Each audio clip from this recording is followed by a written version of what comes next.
Salam sejuta fakta oleh Big Team. Bagi yang belum subscribe, silakan di-subscribe dulu. Sambil di-subscribe, kita dengarkan kebenaran berikut.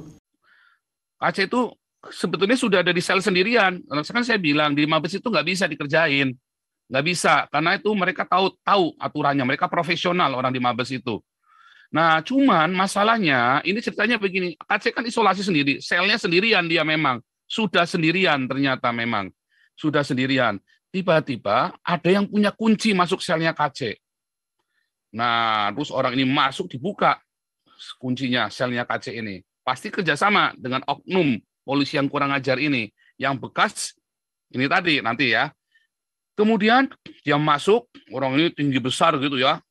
Aceh kan kecil gitu kan, timpang begitu kan, mulai dihajar dia, ditendang. Kamu tahu siapa saya?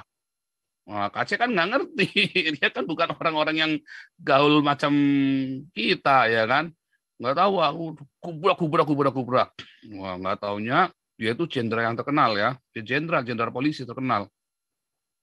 Nah, dia ajak beberapa temannya, hajar di Aceh, terus belum dihajar rame, belum ya, suruh tanda tangan Aceh, disodorin surat, ya diinterogasi sama dia, tidak akan melaporkan karena lapor nanti ada konsekuensinya segala macam itulah. Surat itu dibawa lagi. Nah, itu kan aneh, itu kan itu sudah benar-benar terencana surat itu kan, surat pernyataannya Aceh itu kan. Terus dihajar habis-habisan si Aceh itu di dalam itu. Nah, habis dihajar begitu, wah Acehnya udah ampun-ampun, bayangin itu orang kena gula, pincang gitu ya, udah timpang begitu, kena gula, dihajar habis-habisan, badannya kurus lagi si Aceh kan, Anda tahu sendiri itu si Aceh, orangnya kecil begitu. Nah, dihajar, wah sudah babak belur dia, ya kan, wah ngeri itu. Nah, habis babak belur begitu, pingsan, ya pingsan, siapa yang tahan. Wah, rupanya disiram air, dihajar lagi, bangun dihajar lagi. Wah, ngeri saudara itu. Wah, ini ternyata yang bukain ini kan anak buahnya si bekas jenderal ini, saudara. Si jenderal ini yang membackingin ternyata ya. Jadi makanya keluarganya takut karena bisa dibunuh. Saya bilang salah. Dulu si Yudi Mulyana ya, si Yudi Mulyana itu kan mau dibunuh sama Moko Ginta itu kan. Nah, terus kita viralkan di sini. Makanya bisa lolos Yudi Mulyana. Dunia internasional. Nah, sekarang kita bongkar. Ada apa nih, Pak Kapolri?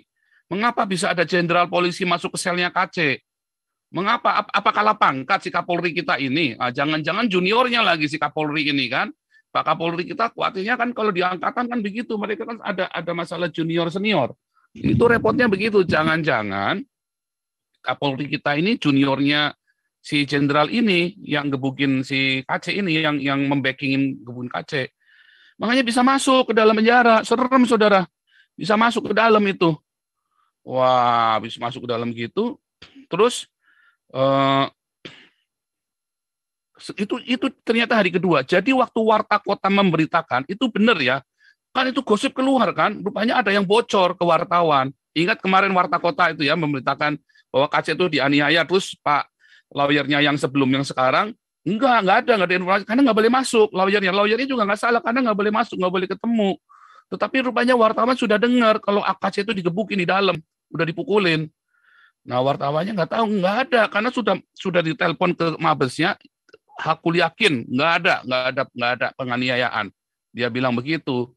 Nah, kemarin lawyer kita ya kan, Pak Herbert Aritonang dengan beberapa teman lain masuk ke dalam itu kan, nanti dengan lawyer kita, dengan beberapa hamba Tuhan masuk, ya.